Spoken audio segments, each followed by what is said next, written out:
what does this future look like? What role do you play in shaping that future? Okay, and so looking ahead here, what is your vision in the circular economy space? And I want us to take maybe, it's difficult to look 5 years in advance. We don't know what's going to happen in 3 years, let alone 5. But let's just talk in, let's say the short, the medium, and the long term. Let's look at 2 years, 3 years, and 5 years. And how do you see your company's role in evolving a more sustainable future? What is your vision for this, and how does that look? I'm gonna answer it by, last year we did a whole assessment around what is our 2015 base carbon footprint for an organization. And at the moment we are planning to very clearly reduce our carbon footprint across our value chain, but really understanding how's our value chain impacting the carbon emissions because directly of our business.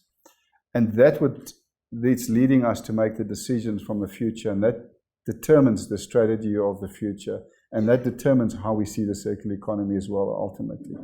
So it's part of that process that we would invest in components of the decarbonization process. In some cases, I wouldn't say outside of our control, but to a certain extent, because you've got a dirty grid, for instance, in South Africa.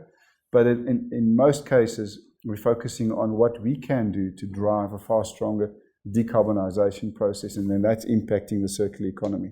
So over time, we believe, and we can't do this alone. I mean, we really want to build a circular economy that we can use constantly the same plastic through a process. Obviously, there's going to be a wastage element to it, but we can get to a point where whatever we use today goes into a collection and a recycle process, and we can use this bottle tomorrow again.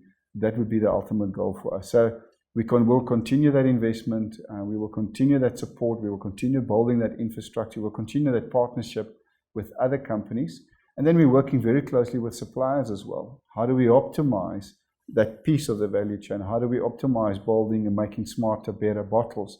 Linking back to Sheila's question as well. Because in the interim, there's a lot that we can do with this in terms of lightweighting and streamlining, and we're also investing in that in the short term.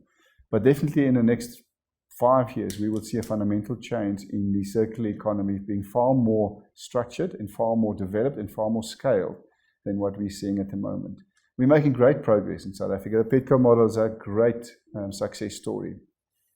And more of that can be done across Africa, and more of that could be done on an interregional basis because you don't have the scale. But we've all got to play our role, right? We all have to play our role.